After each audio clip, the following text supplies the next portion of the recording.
Nous avons créé des espaces de parole, groupes d'analyse de la pratique pour certains services ou certaines directions au CCAS de Laval, parce que face à des difficultés sociales croissantes, à la fois liées à la précarité et puis au vieillissement des publics accompagnés, les agents nous faisaient remonter un certain nombre de difficultés qu'ils rencontraient dans leur pratique au quotidien. Dans la direction action sociale, plutôt des difficultés liées à des accompagnements, par exemple de bénéficiaires de RSA avec des situations de plus en plus complexes. Les agents du service maintien à domicile, donc, qui eux faisaient part de difficultés liées à l'isolement qu'ils pouvaient connaître à domicile et qui avaient besoin de ces groupes plus collectifs. On accompagne des bénéficiaires qui sont de plus en plus sujets à des troubles psy. Au niveau de l'EHPAD, on a mis en place ces groupes d'analyse de pratique, mais dans quelque chose de complètement différent, puisque c'était dans l'optique d'un déménagement et d'une fusion d'équipes, donc pour organiser cette transition-là.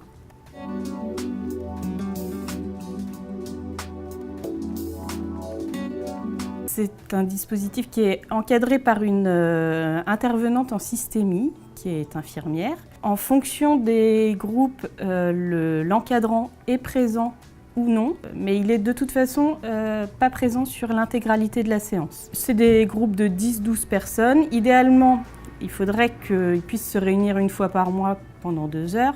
Sauf que dans l'organisation des services, c'est un peu compliqué. Donc on est plutôt sur une fois par trimestre. L'important, c'est quand même d'avoir cette régularité-là. Et la séance est toujours construite de la même manière, c'est-à-dire qu'un ou plusieurs agents vont exposer un problème, une situation, les difficultés qui sont observées. Et puis là, le groupe va essayer de déterminer tout ce qui a été déjà mis en place pour essayer de résoudre ce problème. Ensuite, ils vont un petit peu phosphorer autour d'idées communes. Et puis, à la fin de la séance, ils ne gardent que certaines idées. Et à la séance suivante, on commence toujours par un bilan sur qu'est-ce qui a été mis en place, qu'est-ce qui a fonctionné, et voilà, avant de réenclencher un cycle.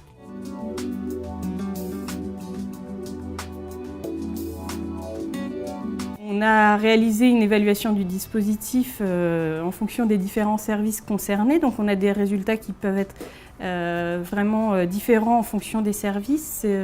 Au niveau de l'action sociale, c'est quelque chose qui fonctionne très bien et dont les agents sont très satisfaits et ils trouvent véritablement une reconnaissance professionnelle et ont gagné aussi en confiance en soi. Ces groupes leur ont permis de mieux exprimer leurs difficultés. Ils savent que c'est un temps fixe qu'ils ont et ils trouvent aussi une reconnaissance professionnelle.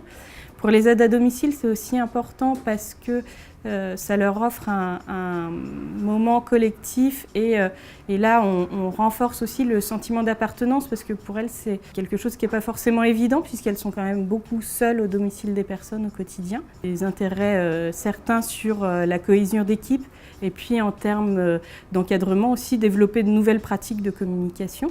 Par contre, on a eu à l'EHPAD, donc dans l'accompagnement au déménagement, peut-être des résultats un petit peu plus mitigés du fait qu'on n'ait peut-être pas élaboré un cadre suffisamment précis. Et donc là, on réfléchit à remettre en place ces groupes de parole, mais plutôt sur la relation, les situations complexes qui pourraient naître de relations avec les familles, puisque c'est quelque chose dont les agents parlent de plus en plus. Et donc on travaillera à reconstruire quelque chose avec un cadre plus précis pour ces agents-là.